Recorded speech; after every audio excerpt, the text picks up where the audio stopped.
I think many a times speaking to people is taken very lightly. And one of the things that we've really been trying to do, and Equity Week is one of those, is actually to think about how can this conversation be structured in a way that everyone can contribute into the discussion of how we reach some level of equity as we go. And so opening up that discussion to more people gives you more ideas about how to deal with it. And I think over time that will become very central in this country, especially with devolution, because we are supposed to be having these discussions between government and citizens, between citizens and non-state actors, like where IBP sits. And I think for me the biggest one is just to open up that space. Open up the space of how CRA makes its decision around its formula. Open up the space about how the national government makes its decision around how to distribute infrastructure programs across the country. I would start by saying a quote by Anthony T. Hinks. Okay? So Anthony said, when you are at loss of words, you draw a picture. All right? And so I think when we can discuss inequalities here today, we can talk about, agreeing, disagreeing, what inequality means, whether that is equality or, whatever, or that's the best way to address inequality. But when we're at the end of, we've, exhausted the discussion, we can draw a picture and say, well, this is how it looks like.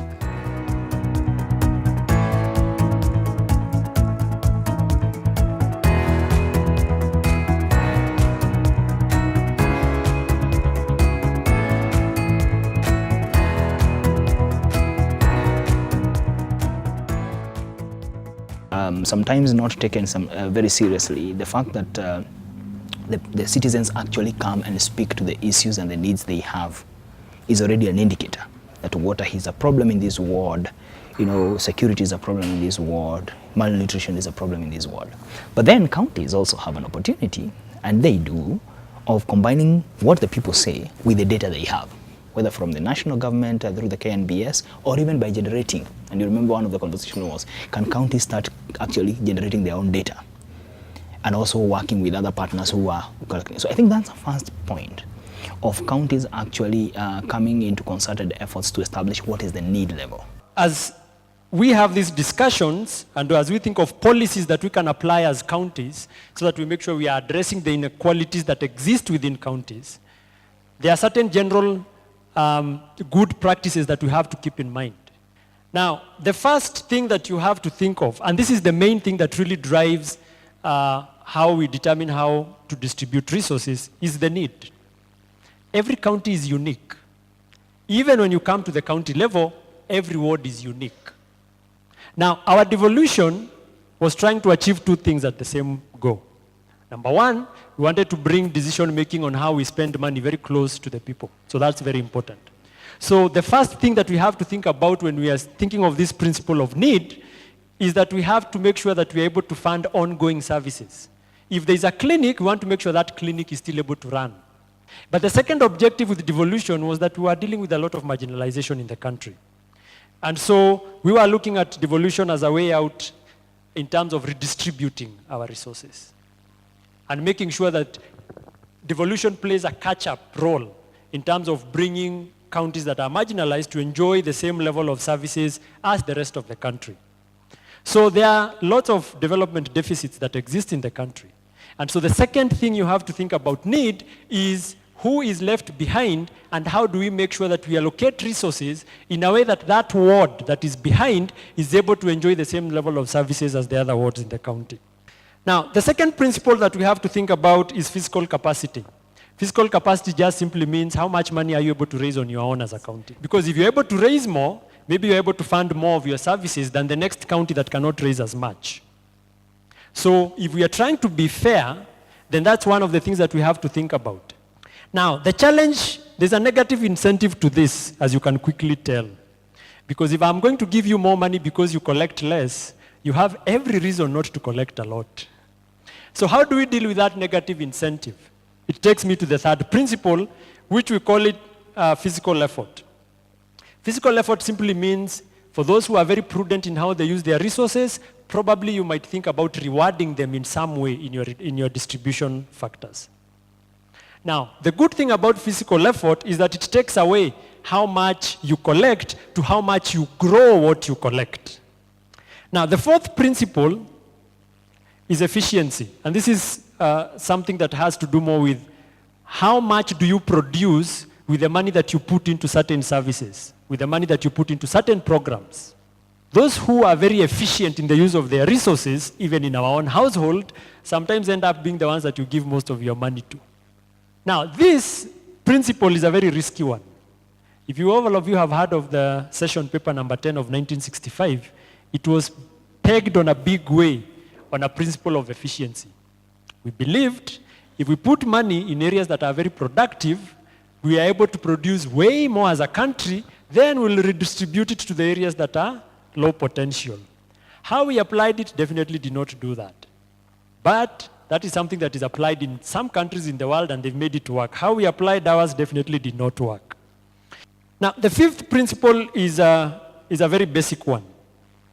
And the fifth principle says, regardless of the unique nature in each of the wards that you have, or regardless of the unique nature in each of the counties, that every region requires some minimum share of what we are distributing so that at least they're able to continue providing some level of service. So simply because there's one that is not, looks very rich, or there's a ward that looks like they don't really fit the bill for a lot of resources to go to them, but still they require some minimum allocation that will make sure that they are able to still continue running. The last one, and I think this is the most important one, especially from where I sit, this is a very important one. And this one simply says that regardless of the approach that you take, it has to be done through a fair process. So the sixth principle is basically fair process. Even if you come up with the best formula in the world, and you come up with one that produces the best, makes sure everyone has everything, if the process by which you arrived at that mechanism of distribution is not seen to be fair, then you're in trouble. We are now working on our CIDPs, 2017 to 2022. Is that process inclusive? Is that process open? Is that process following and thinking through all the other principles that we have been discussing, plus others? These six are basically just what we've seen in terms of global good practice. But there could be some unique thing within Elgeyo Marakwet that you say there's a very important thing here that we'd also like to make sure we are considering as we do this work. So the fair process principle is also very important, and that comes in very quickly as we'll be preparing our CIDPs.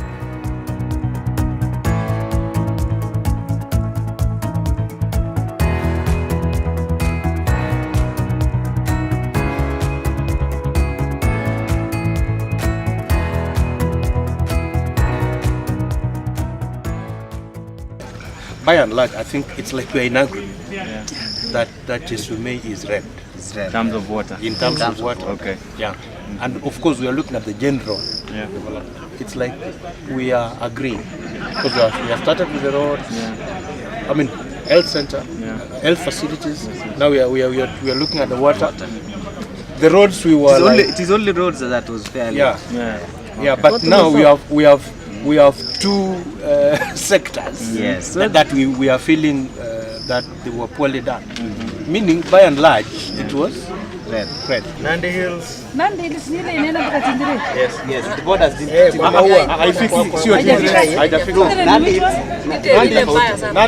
Nandi Hills hata kuzalalamika sana, that is fair. Nandi is fair. Everything. Hata huko iko mtu mzuri. Yes, everything. Alafu hizi za chai Lakini mostly done by the estates, but not the government. Okay, Health is the same, right? Yes.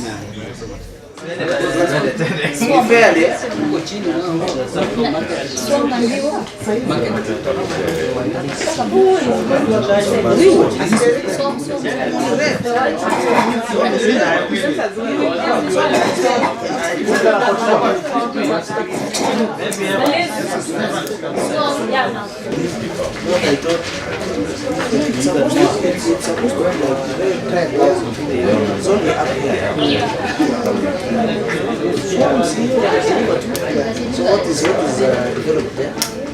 Change it to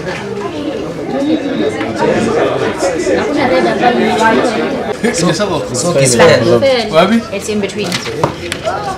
Niko mara mbili kuna soke ndo mbaya si mbaya. It's better than this. But I think West Pokot in the last 5 years najaribu sana. Because where we have military trainings is here. At the border, yeah, and here. Yeah, but not within Samburu County, not even here. Not even here. Nanyuki is here, almost near Isiolo than Mara. Yeah, so here we have Batu. Yeah, it's here in Achas, somewhere here. This place is actually a bit big. The Achas, the county is it's large, but then the people just dispatch so far from each other that then it becomes also a bit difficult. Where is your headquarters? Here. Okay, so no development even around the headquarters. Just some little interested farmers. Have been told. The status of roads, water, health facilities. We don't really have, like, we don't have any. This is the only road. There's only road. we have, Yeah. and this is going to Ethiopia. So it's just passed by chance. In terms of hospitals, we have only two major hospitals. This is one here which was built by missionaries, and the referral hospital at the county headquarters. Here, this is another constituency, there is no any hospital. This is Baragoi, this is where Baragoi is. Water, we only have one dam here, and it's not really big. Sometimes the water levels can go low, and Maralal, where the county headquarters is, can lack water for months. So it's The rest, like water, the whole county. This is Samburu County. You can see we've painted entirely red. Yeah, we are asking for 50 shades of red, but we couldn't get. So just to paint where Samburu County is, we border Turkana on the upper side, Marsabit, Isiolo, Laikipia, and Baringo. We have 3 constituencies in Samburu. We have Samburu West, where the county headquarters is. This is where Maralal is. We have Samburu North. Baragoi is famously known here. We have Samburu East, where Wamba is, Wamba sub-county. We have 0% tarmac road. As you can see, there's no road at all. Luckily, Lapset passed here from Isiolo through going to Marsabit. So this is the only place you can say a road is tarmacked in Samburu County by luck or something. The entire place is not tarmacked. A road was recently launched here that's supposed to go to Maralal, but it was launched by first Moi, Kibaki, and recently Uhuru also launched. So we don't know who will ever implement it.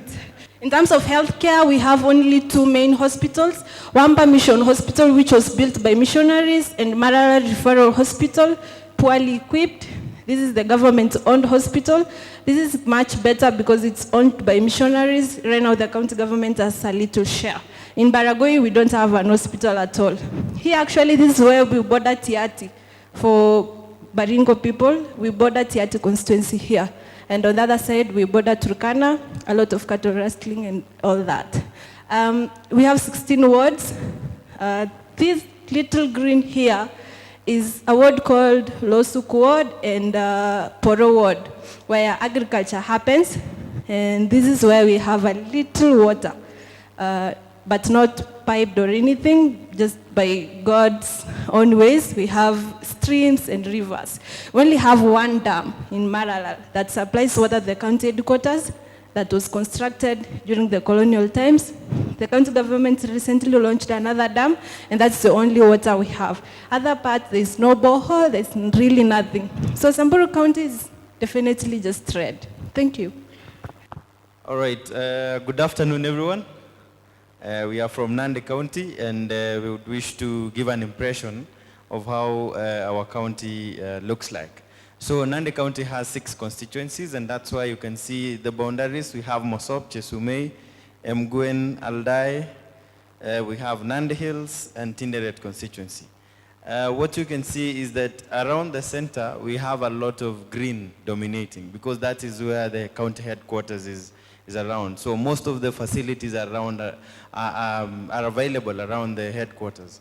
And towards the peripheries, that is in Mosop, Tinderet, and some parts of Chesumei, we have a lot of red, meaning that there's a lot that needs to be done towards the end. So generally, we can see that what is dominant in Nandi County is red, because it's available in three constituencies, and then we have black in one constituency and green in two constituencies. So that means that Nandi County still needs to have a lot of focus in terms of distribution of resources.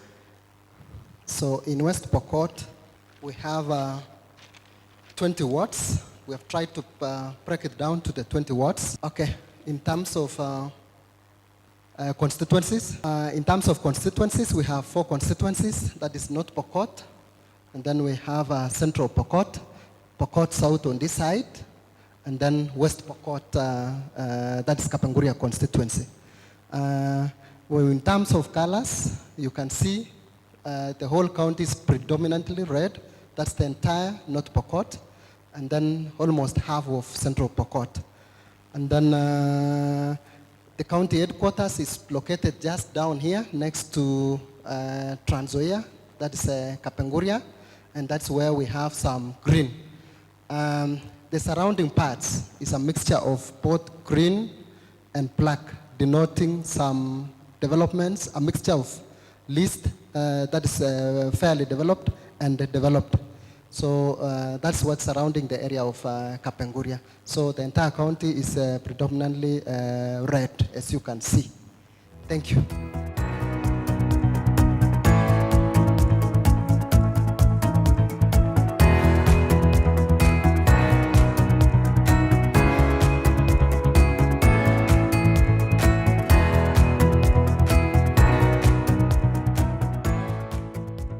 There's need for a serious dialogue about what is priority.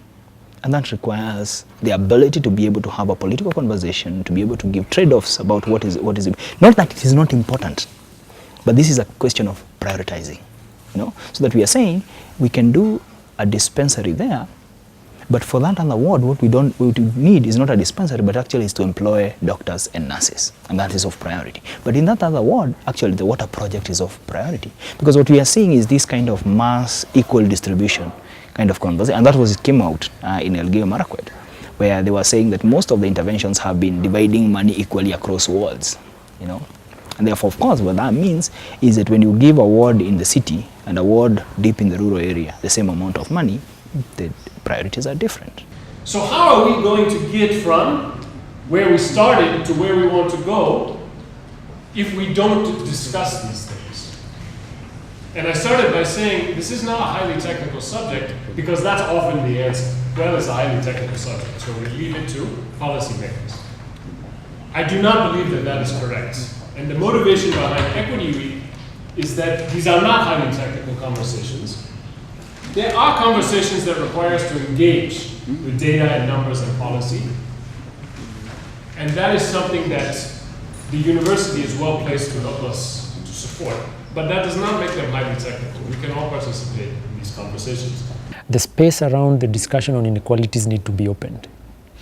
The assumption that inequalities and discussion about revenue distribution is a very technical subject that should be handled by technical people.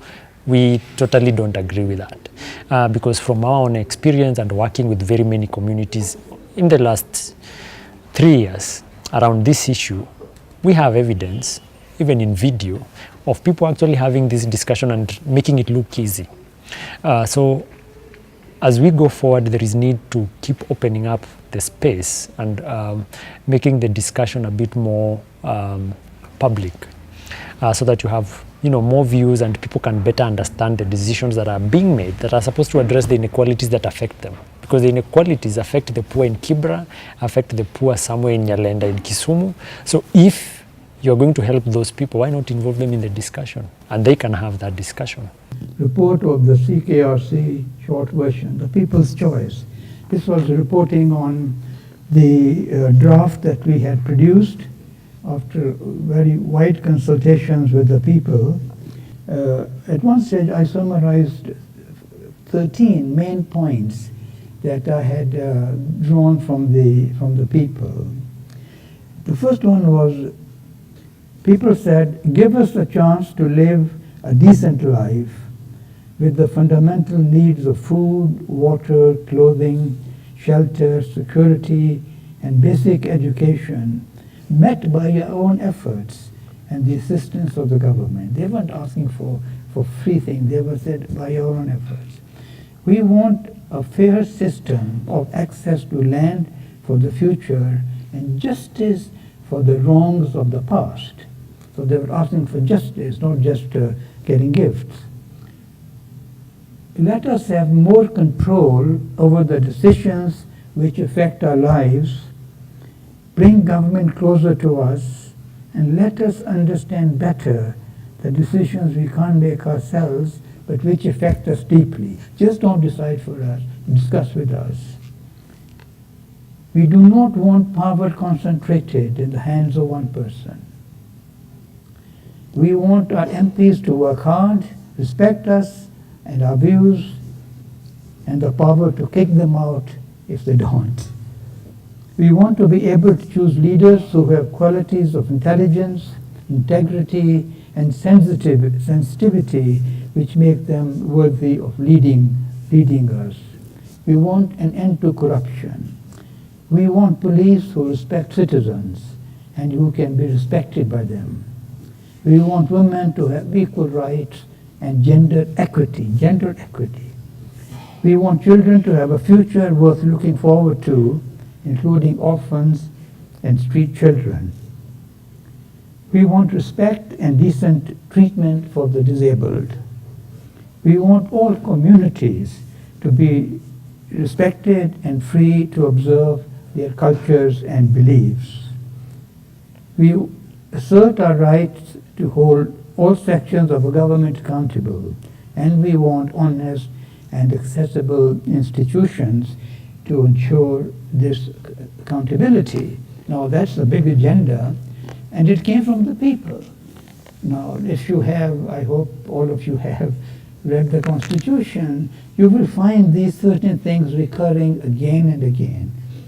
It wasn't something that we got out of our own minds.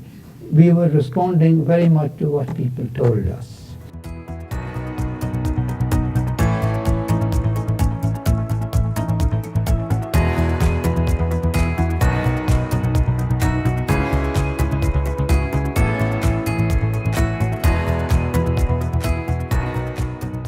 As much as we have equitable formula of taking these resources downwards, what is the best process? How do we take it? Because we can still say we want to take development to every corner of the world, and eventually we take 100,000 to every village, and that 100,000 is not even enough to construct a water tank. So as much as we are discussing that we will need to distribute resources equitably, then to what level should we do it? Should we spread thin? Should we target a small, one project in the world?